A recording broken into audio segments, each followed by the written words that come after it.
ইরানের ড্রোন ও মিসাইল হামলা ইসরায়েলে বড় আতঙ্ক, মধ্যপ্রাচ্যে যুদ্ধ ছড়িয়ে পড়ার আশঙ্কা।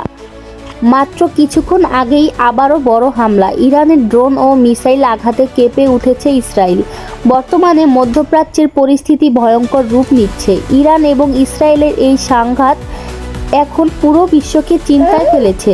সাম্প্রতিক আপডেট অনুযায়ী ইরান নতুন করে ড্রোন ও মিসাইল হামলা চালিয়েছে ইসরায়েলের গুরুত্বপূর্ণ এলাকায়।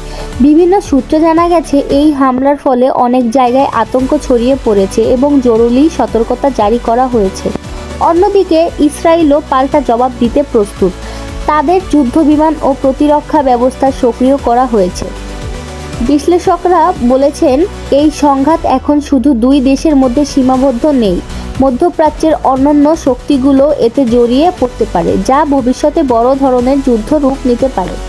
এই পরিস্থিতির কারণে সাধারণ মানুষ আতঙ্কে দিন কাটাচ্ছে। অনেক জায়গায় নিরাপত্তা জোরদার করা হয়েছে। বিশ্বজুড়ে তেলের বাজারেও এর প্রভাব পড়তে শুরু করেছে। এখন প্রশ্ন হচ্ছে, এই যুদ্ধ কি আরও বড় আকার নেবে? আপনার মতামত কি? কমেন্টে জানাবেন। আর এমন আপডেট ভিডিও পেতে চ্যানেলটি সাবস্ক্রাইব করুন এবং আমাদের পাশে থাকুন। ধন্যবাদ।